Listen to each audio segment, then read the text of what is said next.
son testigos del paso del tiempo, legados de historia y notarios de nuestra vida cotidiana.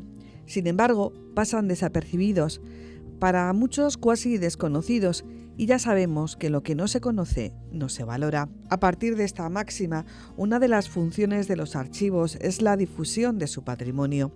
Pero esto no sería posible sin un adecuado proceso de catalogación y descripción de los fondos de los archivos. En el archivo de la Catedral Primada llevan años trabajando en este ámbito que combinan con la permanente colaboración con los investigadores.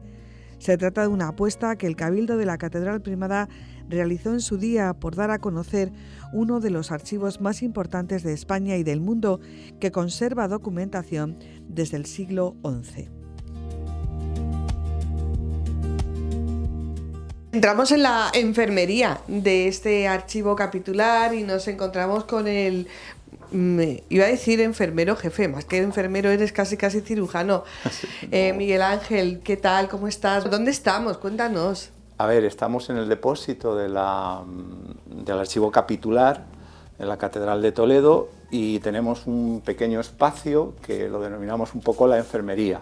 Enfermería de los documentos que necesitan cuidados materiales para que se puedan consultar. Tenemos aquí. Bueno, Miguel Ángel, cuéntanos cómo es la labor del restaurador de papel y de documentos, porque quizás es una de las áreas más desconocidas y, lo que es peor, más poco reconocidas por el gran público, ¿no? La restauración de documentos y papel.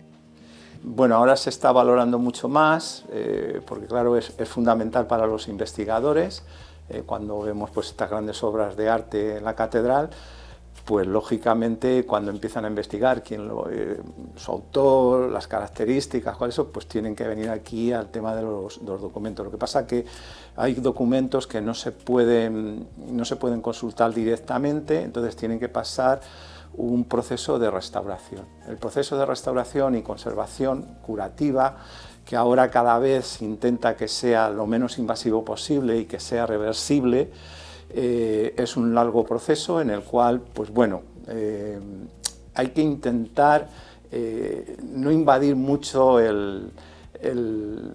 la naturaleza del documento que vamos a utilizar, porque al final es un objeto arqueológico en el cual nos da muchísima información. Todo lo que nosotros eliminemos de la restauración, pues son datos de investigación que luego pues se pierden. Por ejemplo, hasta hace muy poquito tiempo, todos estos documentos que llevan mucho tiempo se hacía una limpieza, se lavaban, como se lava la ropa, tenemos así. Pues eso cada vez menos. Yo no soy partidario y hay muchos restauradores que no somos partidarios de lavar los documentos, a no ser que eso afecte a la naturaleza del documento, que nos sirva, pues le está degradando y entonces necesitamos actuar, porque aquí estamos corrigiendo todos los deterioros. Pues entonces sí, pero si no hace falta no se tiene que hacer. Pues vamos a seguir con la jerga médica. ¿Cuáles son las principales enfermedades de los documentos? Pues las principales, aparte de las normales, es el tiempo. Para estos documentos tienen un envejecimiento, es lo normal. Y luego hay otra que es el uso, la manipulación. Ahora está muy restringida esta manipulación a investigadores, pero durante mucho tiempo ha sido, pues bueno, documentos vivos que se han utilizado. Aquí en el archivo está toda la documentación medieval. Hay que decir que nuestra catedral es una de los fondos, ya no solamente de espacio religioso de catedral, uno de los fondos documentales más importantes de Europa, porque tenemos documentación interrumpida, pues como ahora estamos hablando en esta exposición de 8 siglos, que está totalmente continua. Podemos encontrar el primer documento, qué sé yo, bueno, desde el Cardenal Cisneros, incluso antes, pero ya en el Cardenal Cisneros se sistematiza todo la documentación, pues al último cheque del siglo pasado, del banco, y todo está aquí conservado. Bueno, pues si te parece, muéstranos algunos de esos efectos de esa principal enfermedad, el paso del tiempo y la manipulación en los documentos. Muéstranos el antes y una vez realizada la restauración, el después. Comenzamos por este... Sí, vamos a comenzar por este manuscrito. Pues como ya veis, es una encuadernación que tiene tapa de madera, ¿vale? Tiene una tapa de madera, está recubierto con esta piel verde, y bueno, pues el uso, sobre todo las bisagras de la encuadernación, se parten, se estropean, ¿eh? Esto, hay el peligro de que se puede perder, se puede deteriorar mucho, entonces se tiene que hacer una reparación, pues uniendo toda la estructura de la encuadernación. Es un manuscrito precioso. ¿Vale? Tenemos así.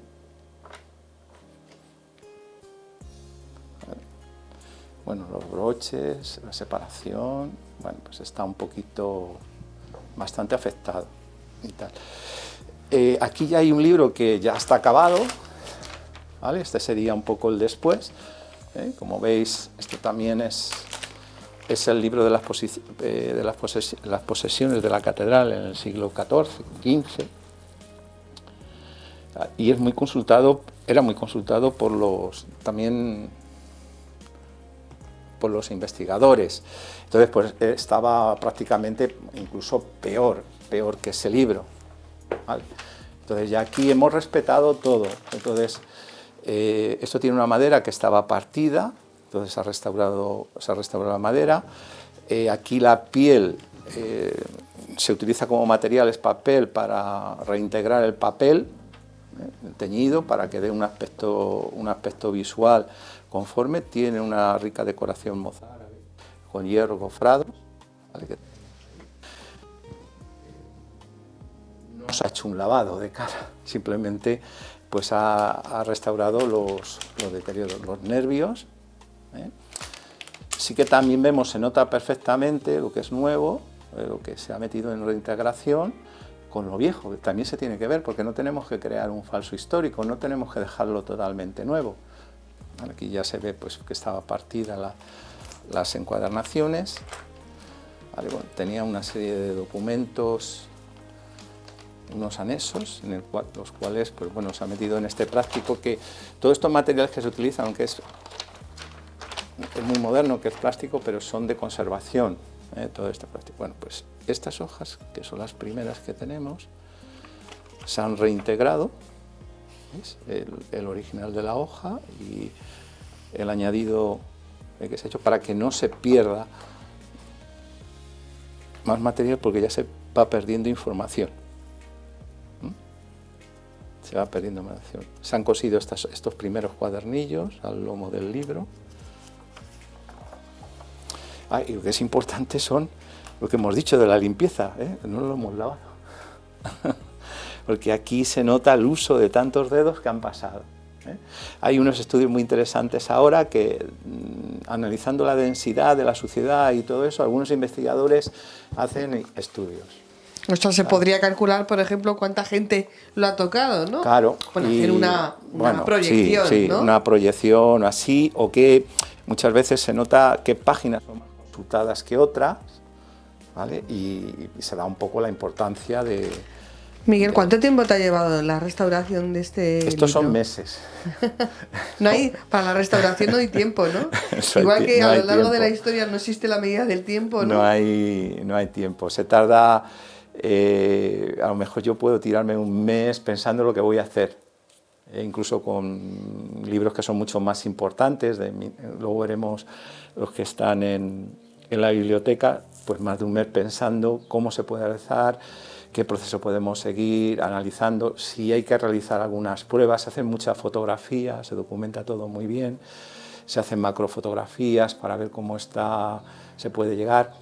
Si tenemos oportunidad o es necesario, se hacen algunos análisis de pH, de conductividad, bueno, pues ciertas, para antes de empezar, pues bueno, estar seguros lo que tenemos y luego qué materiales podemos emplear. Es muy interesante esto porque por un lado está la aplicación de la ciencia y de la alta tecnología, aunque estemos hablando de un libro del siglo XIII o XIV, pero luego está la aplicación de técnicas absolutamente artesanas, conservadas a lo largo del tiempo, y que seguramente tú, hombre, aprenderías obviamente en la escuela de restauración, pero de algún que otro maestro restaurador. Hemos visto por ahí un cajón con herramientas, y nos las puedes enseñar, que son herramientas son propias cosas de trabajo. De trabajo, ¿no? O sea que Sí, realmente tienes las dos variantes, ¿no? Sí. La alta tecnología del siglo XXI y técnicas artesanas heredadas de los grandes maestros, ¿no? Sí, pero cuando yo explico esto, hubo un caso muy curioso que dice, pues yo cuando tengo hablando con una persona, cuando mi niño va al colegio, yo le forro los libros y le tengo el y tal, como cuando yo le dije que era restaurador, y yo hago lo mismo, teníamos así. No, no es lo mismo.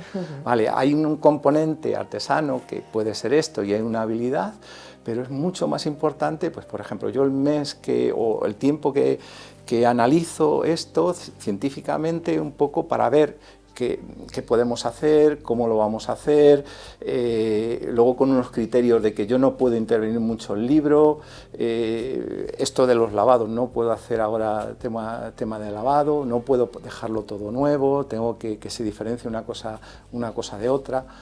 Pues eso al final, que nosotros denominamos mínima intervención, pues es un trabajo bastante complicado.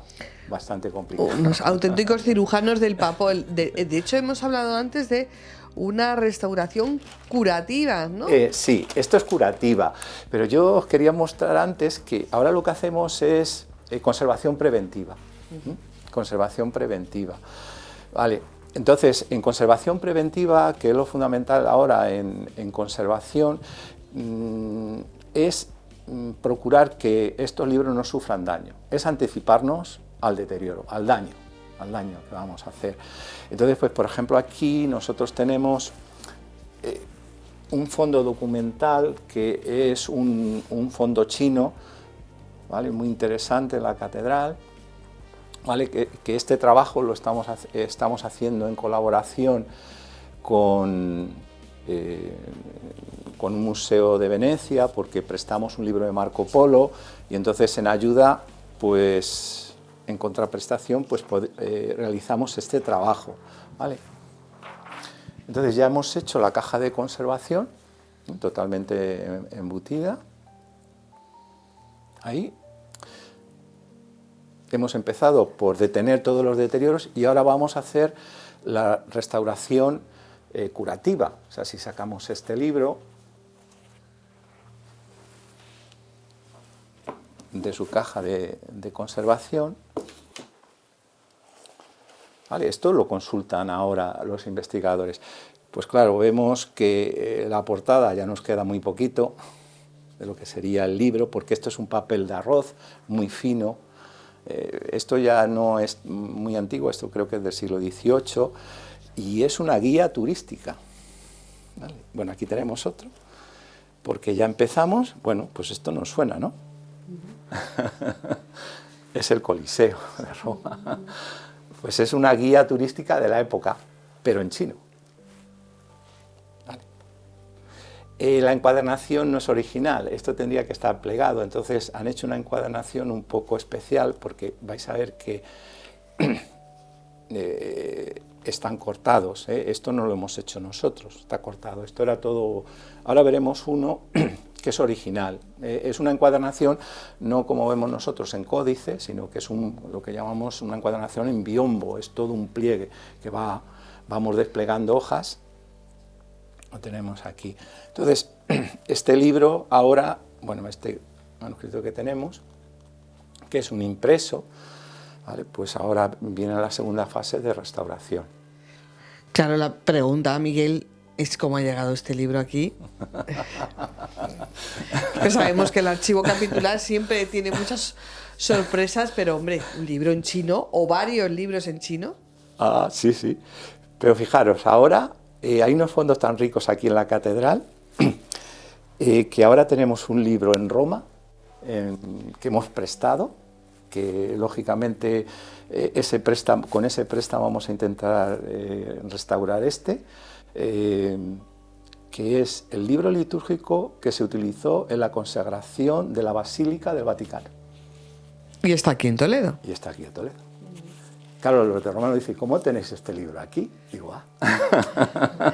pues tiene una gran historia. Esto es un poco más los archiveros que os pueden decir. Pero bueno, hay un cardenal, un tal Celada, y luego Lorenzana también, grandes nombres que no van surgiendo, que tienen mucha relación con el Vaticano, y al final, momentos de la historia de que se iban a perder muchos libros, pues dice, bueno, pues en Toledo lo vamos a conservar. Entonces hacen un trasvase de libros del Vaticano, de Roma, porque no solamente el Vaticano de Roma, en grandes periodos de Napoleón, grandes conflictos históricos, y vienen aquí y están aquí. Y hay fondos que ni se conocen. Este, por ejemplo, no se conocía. ¿Y cómo llega este fondo aquí? ¿O sabemos algo más? Cuéntanos algo más. Sí, es lo que hemos dicho. Este fondo ha venido por Lorenzana. Lorenzana, el arzobispo del siglo XVIII que viene aquí, que al final va al Vaticano y está allí, conoce a un bibliotecario que se llama Celada.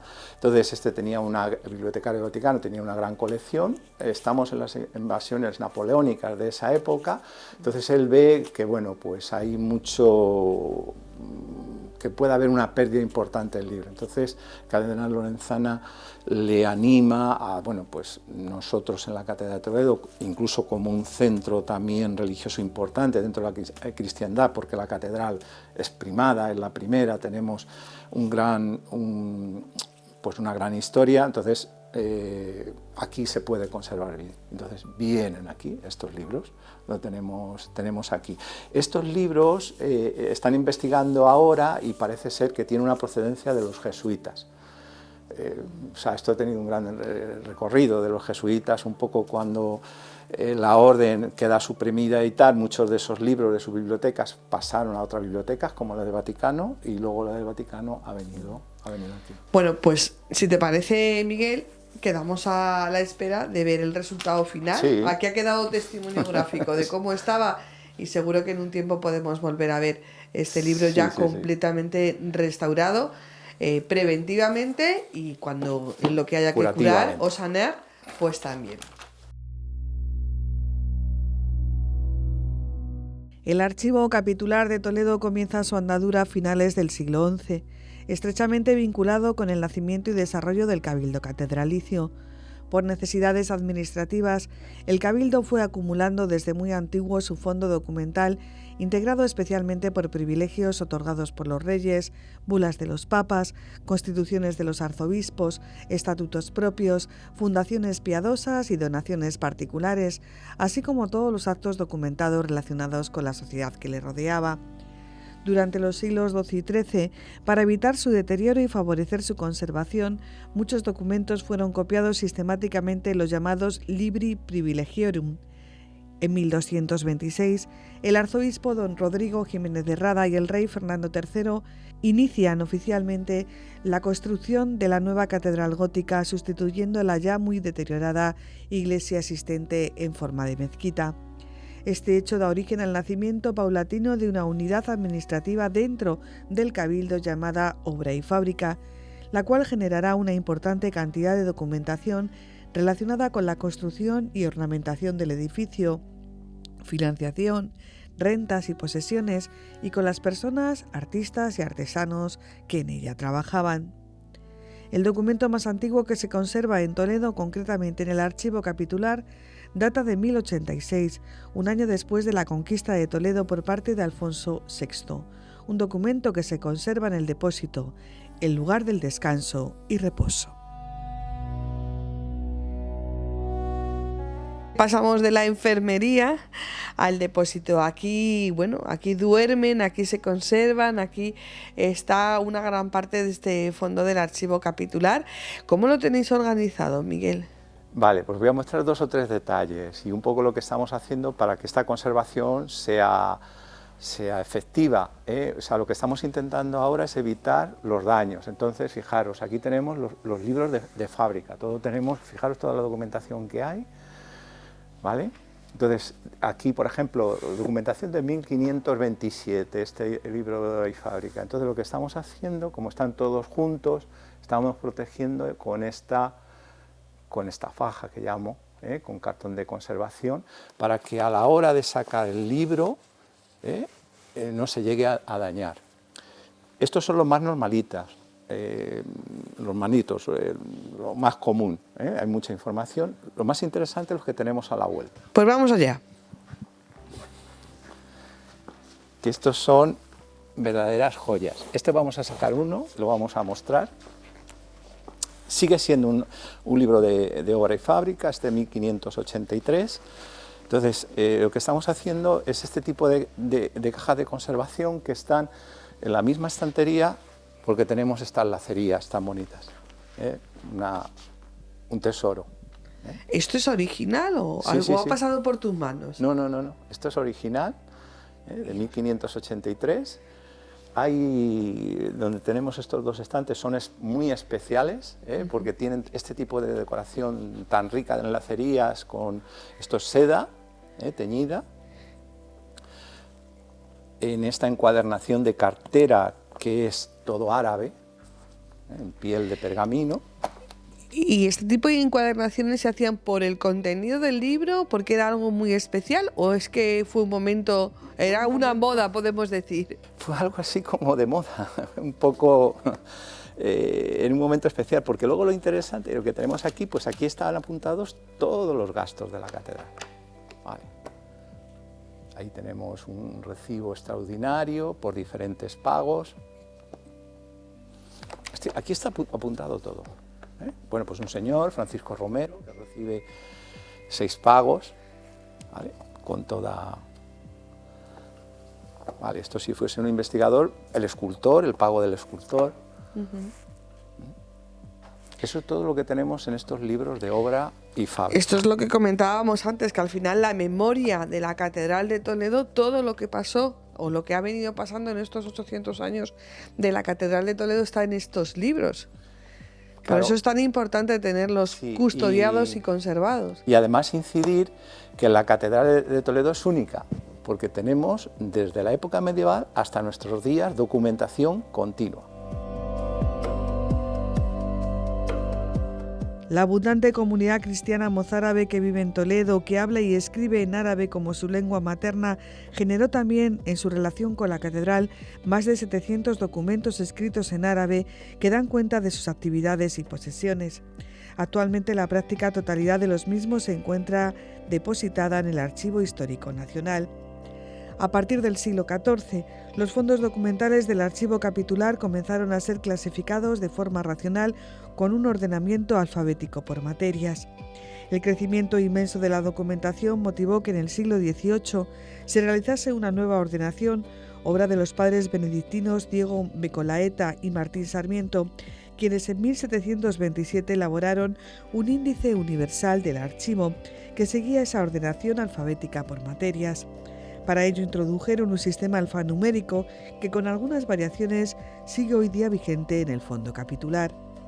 Al incorporarse a los fondos documentales tradicionales del archivo otros fondos procedentes de diversas dependencias de la catedral primada, como sus importantes capillas y obra y fábrica, la documentación archivística se ha enriquecido en cantidad y calidad, siendo posible acercarnos al conocimiento de la institución catedralicia desde muchos puntos de vista. Bueno, ahora vamos a ver el fondo más antiguo que tiene la catedral, el fondo de pergaminos, que está en estos armarios, que son del siglo XVIII, que se hace en una organización general, porque antes estaban en estas cajas, enrollados. Ahora se pasan a estos armarios, se ponen en plano y últimamente hemos hecho esta medida de conservación para que se guarden bien. Unas cajas de conservación para los pergaminos.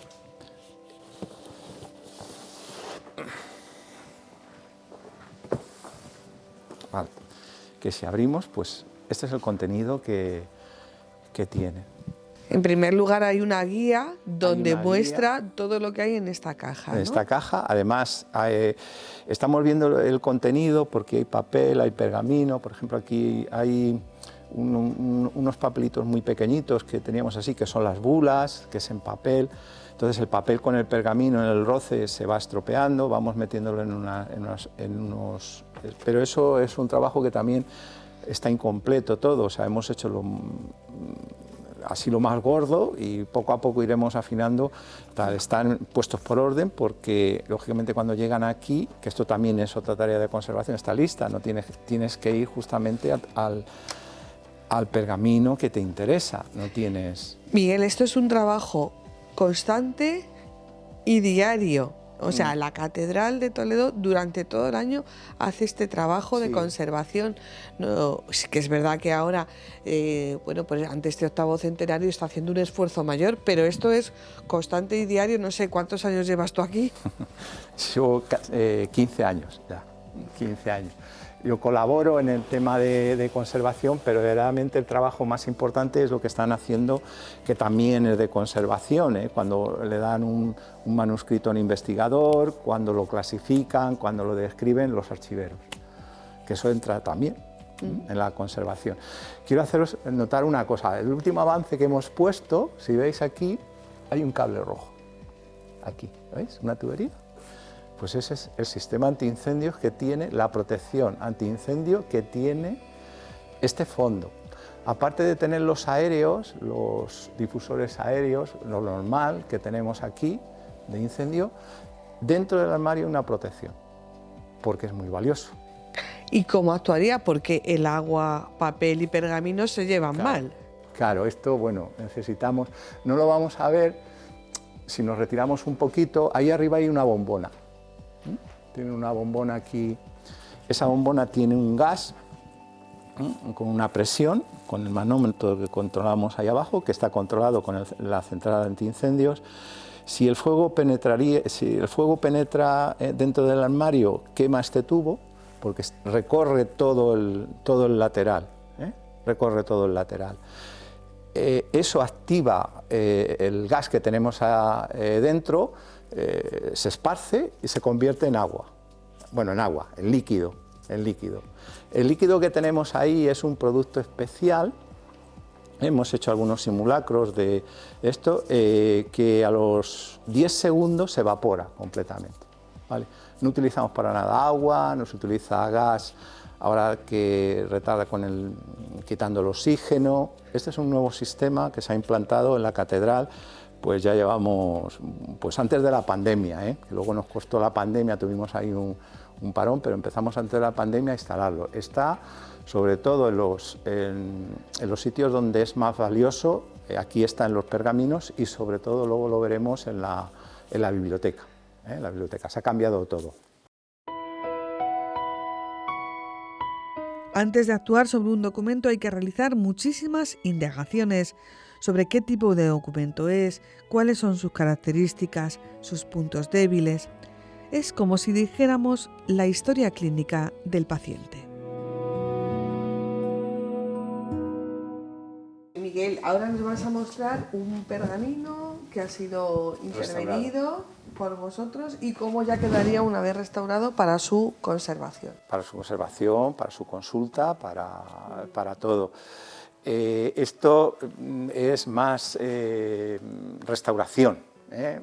Esto da mucho reparo porque actúa directamente sobre la pieza. Entonces, el tocarlo ya está modificando su naturaleza. Muchas cosas de estas ya se evitan, el lavar, el intervenir demasiado, porque al final estás modificando su naturaleza, son objetos arqueológicos, se tratan ahora ya como así, quitas información, pero a veces hay que hacerlo. En concreto este pergamino que tenemos aquí, hemos hecho un montaje especial,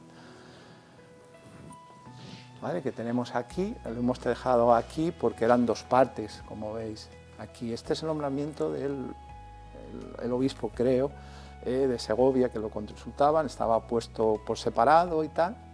Entonces lo que hemos hecho para su consulta, lo hemos unido con un papel.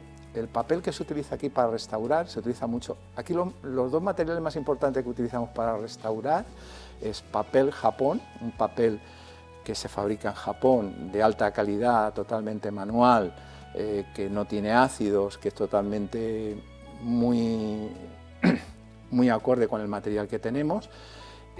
Cuando es pergamino se sigue utilizando, porque no utilizamos pergamino, es mejor utilizar papel, por aquello de la mínima intervención. Entonces tenemos aquí, y luego se utiliza mucho almidón, almidón rectificado, no ácido, que incluso se fabrica, lo haces a tu modo, ¿vale? Para el adhesivo.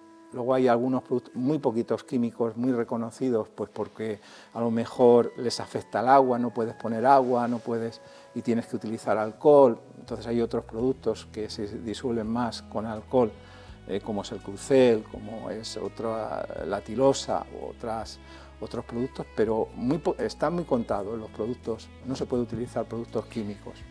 De la contemplación de este pergamino, mucha gente le puede llamar la atención estos sellos que están colgando, que claro, gente, o son lacres. ¿Qué es esto, Miguel? Estos son sellos de cera y pues bueno, esto es un nombramiento de un obispo. Entonces todo ese es los certificados de autentificación de los que asisten a ese nombramiento. Cada uno tiene su sello, cada uno tiene su sello. Está puesto. Entonces lo que hemos hecho, estos sellos que están colgando, que en algunos sitios, por ejemplo en otros archivos, lo que hacen, como esto es muy difícil de conservar, porque lógicamente lo hemos sacado de su sitio, lo hemos puesto aquí, tendríamos que tener a unos planeros, o sea, estamos modificando el espacio y si hacemos esto, pues el espacio del archivo crecería un montón y el espacio es finito. Entonces en algunos sitios lo que hacen es cortar los sellos, y los conservan aparte y el pergamino por otro lado, porque es difícil conservarlo así junto. Aquí en la catedral no. Aquí en la catedral se procura que todos los sellos estén junto a su pergamino, que tenemos aquí, ¿vale? Entonces se ha hecho este montaje que están embutidos los sellos para que no se muevan, para que se pueda prácticamente consultar. Y realmente vemos el pergamino tal y como se concibió y con la identidad con la que se concibió y con su función. Eso es, lo tienen así. También aquí ponemos esto, muchas veces no es muy recomendable, estos plásticos que tenemos aquí, estos son poliéster, especialmente para restauración, que están comprobados, que no les afecta y tal. Sí que tienen algo de electricidad estática, si tuviese miniaturas y tal no se podría utilizar, pero lo que nos favorece mucho es la visión del pergamino y no se puede tocar directamente, Si esto se lo deja a un investigador, aquí directamente lo puede consultar sin acceder al pergamino. Y del depósito a la biblioteca, el lugar donde se guardan las joyas bibliográficas que durante siglos ha custodiado la Catedral de Toledo. Al igual que el archivo, el nacimiento y formación de la Biblioteca Capitular van íntimamente unidos a la vida y desarrollo del Cabildo toledano, el cual inicia su andadura con la reconquista de Toledo por Alfonso VI en 1085, con la llegada a la ciudad del nuevo arzobispo de Toledo, don Bernardo de Sedirac, y con la restauración casi inmediata del culto cristiano en la catedral de la mano de su cohorte de clérigos francos. En este sentido, los orígenes de la biblioteca hay que buscarlos en la adopción del rito litúrgico romano en Castilla, hacia 1080, hecho que tras la restauración de la sede hizo surgir la necesidad de contar con un depósito bibliográfico permanente que respaldara la nueva liturgia. Los manuscritos litúrgicos y musicales que traían consigo los clérigos ultramontanos, agentes del cambio de rito para el desarrollo de su vida monástica y litúrgica, ocuparán los primeros anaqueles de la naciente biblioteca. El fondo se incrementó y estructuró a lo largo de los siglos posteriores mediante compras y diversas donaciones de canónigos, arzobispos y cardenales. La biblioteca capitular está integrada por 3 grandes secciones: el antiguo fondo toledano, el fondo Celada y el fondo Lorenzana, con un conjunto de unos 2.500 manuscritos y 900 volúmenes impresos. A estos 3 grandes fondos que conforman el núcleo de la biblioteca histórica hay que añadir la serie de obras impresas de los siglos XIX y XX incorporadas posteriormente y que forman parte de la biblioteca auxiliar del centro. Pues estamos en la biblioteca capitular de la catedral, ¿vale? Estamos en un sitio único que yo creo que por aquí tuvo que pasar el cardenal Cisneros, porque el suelo que tenemos aquí de cerámica es de esta época, lo tenemos así. Todo lo demás no, es de la época de Lorenzana, se reformó todo, había unas grandes pinturas que quedan algunos restos detrás de los armarios, como la sala capitular, pero eso ya se perdió por el tema de la humedad que tenemos aquí. Como veis aquí la temperatura es muy baja, que eso le viene bien a los libros, Pero bueno, vamos a mirar algunas cosas de cómo pues todavía estamos actuando para que no se pierda pues este espacio, este microclima, porque estamos poniendo muchas cosas nuevas en la catedral, vienen bastante gentes, pues todo eso afecta. Entonces eso estamos bajo controlando. A los libros les viene bien la temperatura baja y sobre todo la humedad que esté muy controlada. A ver, a los libros hay unos no baja. Lo que le interesa es que no haya muchas fluctuaciones de temperatura. Normalmente dicen que entre 18 o 20 grados, más o menos los libros es la recomendada, sobre 50 o 60.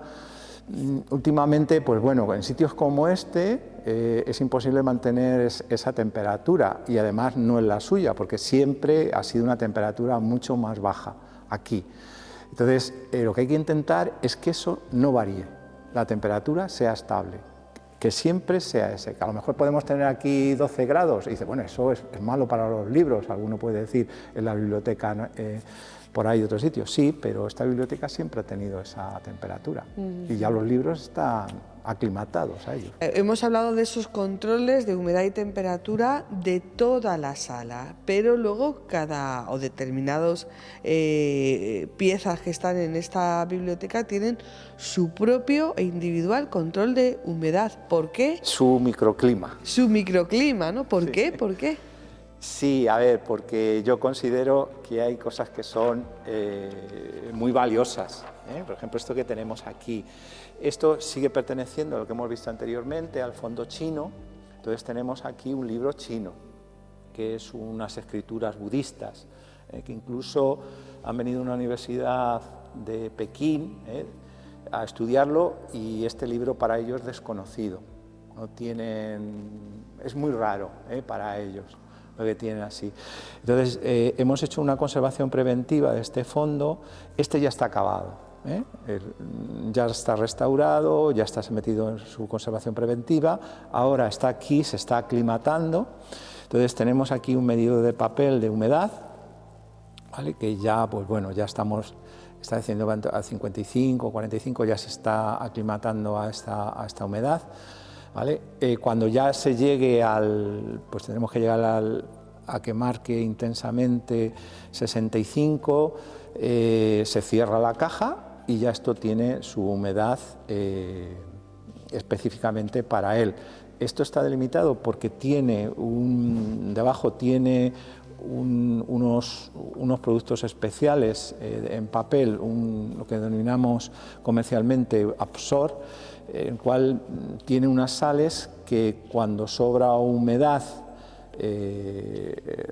la concentra y cuando falta la expulsa. Entonces va equilibrando la humedad dentro de la caja y si esto se saca a consulta puede estar durante un tiempo con una humedad estable.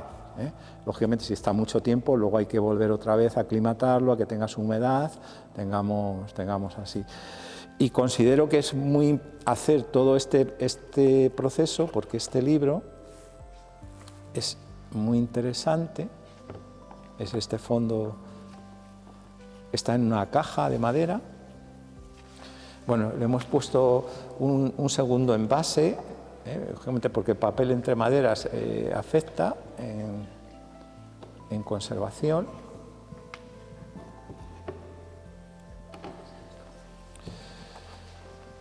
Vamos a hacer un desembalaje, como tenemos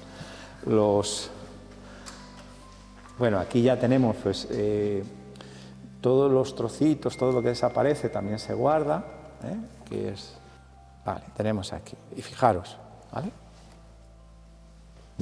La portada, pero claro, este libro es especial porque es un biombo, ¿veis? Iríamos desplegando.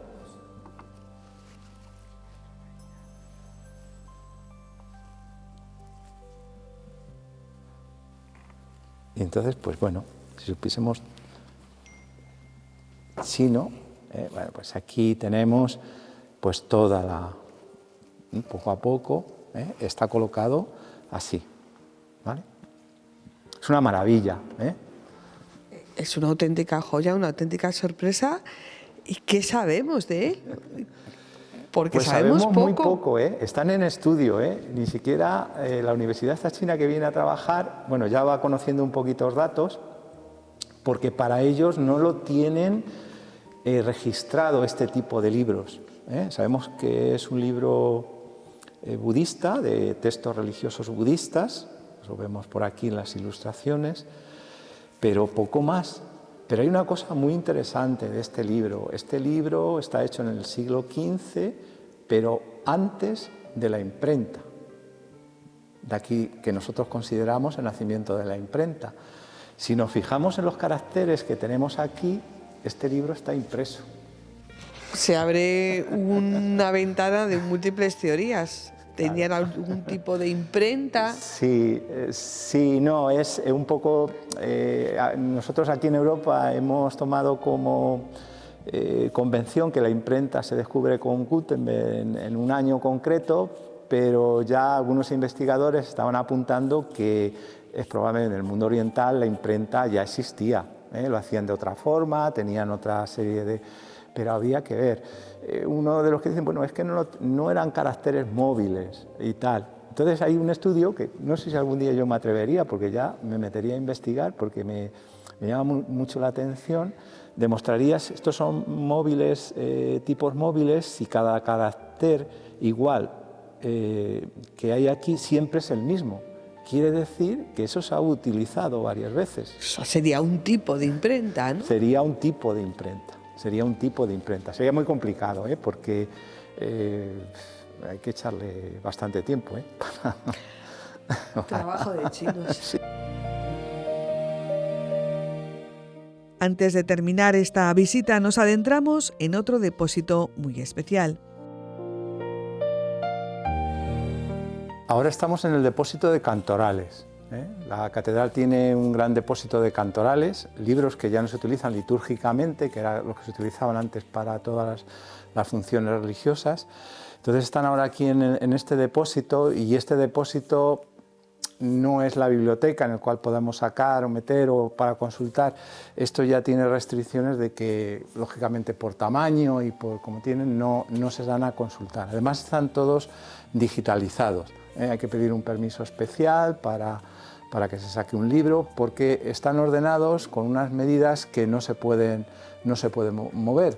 Totalmente vertical, protecciones en los laterales, sencillamente por unas medidas sostenibles. Si hubiésemos tenido que hacer un archivo consultable, un depósito consultable, tendríamos otro tipo de instalación. Claro, Miguel, mucha gente dice, pero ¿por qué son tan grandes los cantorales? Bueno, pues si vais al coro de la catedral, hay unos atriles que son grandes y tal. Entonces los canónigos o los celebrantes se ponían alrededor en esos sitiales que tiene tal, y el libro enfrente. Tiene que ser grande porque desde lejos tienen que leer. Eso era al principio de todo. Ahora estamos más acostumbrados a libros pequeñitos de bolsillo, el cual cogemos y podemos leerlo eso. Pero antes era un libro que todos veían desde lejos, desde su sitial. ¿Y cuántos cantorales tiene la catedral? ¿Es habitual que haya tantos? Uy, se me ha olvidado, tiene miles. Yo creo que llegan a 1000, Se me ha olvidado el número, pero llega a 1000, porque esto no actuamos aquí ya. Esto ya están durmiendo el sueño eterno, o sea, se están protegiendo mucho. Incluso pues hay algunos protegidos con plásticos porque habría que restaurar. Hay algunos también por ahí que están muy mal, pero lógicamente también estamos economizando trabajo, vamos a lo más urgente, vamos reparando. Incluso pues ahora que estamos con la exposición, pues contamos con ayuda exterior para un poco restaurar. Esto fueron unos libros, creo que ha salido también en noticias, que se restauraron unos cantorales en un taller de Barcelona con una restauradora monja, con Sor María Dolores, y pues este es todo su trabajo que tenemos aquí. Entonces, al contrario de los que hemos visto anteriormente, estos ya están restaurados y para que no sufran están en horizontal, ¿vale? Para que aguante más la restauración, y cada uno pues tiene su posición. La catedral hizo un gran esfuerzo en recuperar grandes cantorales que estaban muy estropeados y que tenían, bueno, pues no se podía ni siquiera abrir. Bueno, por ahí se ve el proyecto que ha salido en las noticias. Es curioso que, bueno, hay muchos retales, podemos decir, cosas que han ido sobrando y se guarda todo. En esas cajas de ahí arriba, de ese cantoral, pues según el número, pues las piezas que ya no se han podido utilizar, que son originales, no se tiran, no se tienen eso, sino que se guardan. Y hay unas cajas que está todo, los restos de que no se ha podido utilizar o que ha sobrado, que tienen, pero originales. Hablábamos antes del tamaño de los cantorales, Miguel. A ver, no todos son del mismo tamaño. Este particularmente, ¿qué nos vas a enseñar? Sí, ¿Por qué lo has elegido? Es un cantoral especial, como vais a ver en el título, es un cantoral mozárabe, de Cisneros. Tenemos aquí, es del edificio de difuntos, tenemos aquí, bueno, hay algunas notas que ya tienen aquí de los antiguos que tenían y tal. Está completamente restaurado, como veis ya las hojas está en papel, ¿vale? Y bueno, hay algunas cosas que han ido cambiando porque estos cantorales, aunque son muy antiguos, según la época, pues esto no es de la época, aunque sí es de la época esto, tenemos aquí. Entonces esto es el cantoral Cisneros que va recuperando este rito. ¿Ves?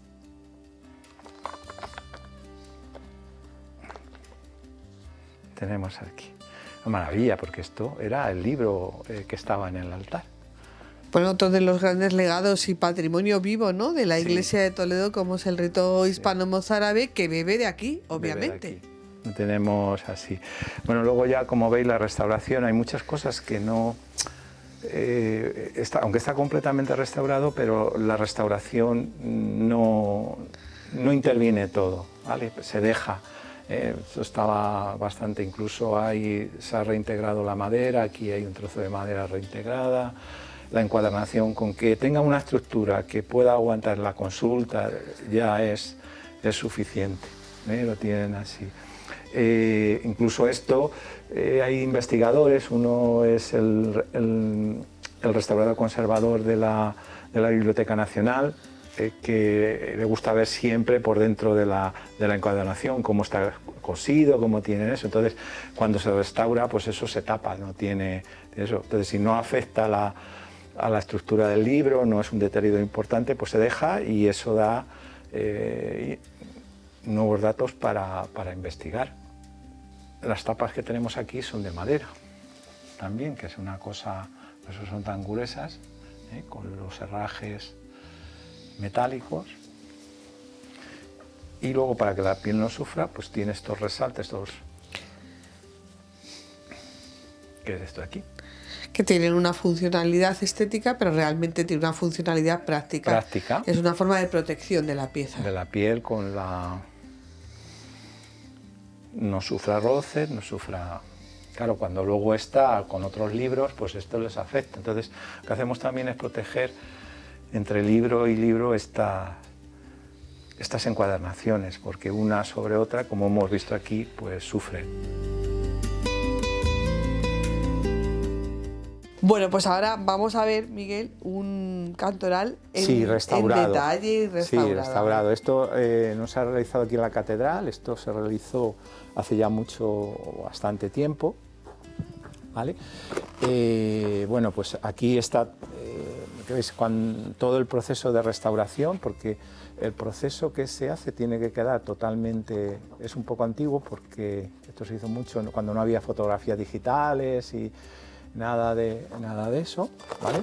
Que quede constancia de todo, ¿no? Que quede constancia. Y luego, para que veáis que cuando hay piezas que, pues,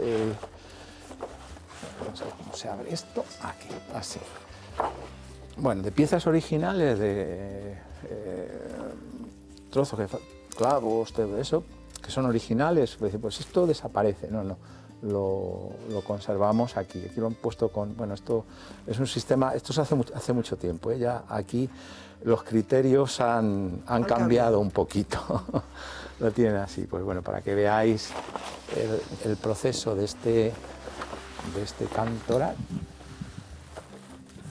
¿vale? Que luego la caja también es de madera, tienen el S, porque vais a ver, esto es así y es así. Bueno, ya vemos los broches, ¿eh? tenemos aquí. Los broches también se restauran. Sí, sí. Los broches, las hebillas, todo.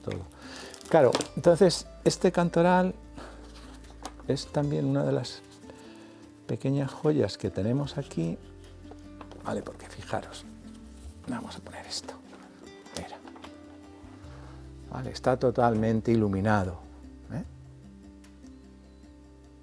Vale, todo lo que tenemos. Y luego, bueno, nosotros ahora nos fijamos en las iluminaciones, en los detallitos que tienen ahí, la obra artística y tal, pero hay música.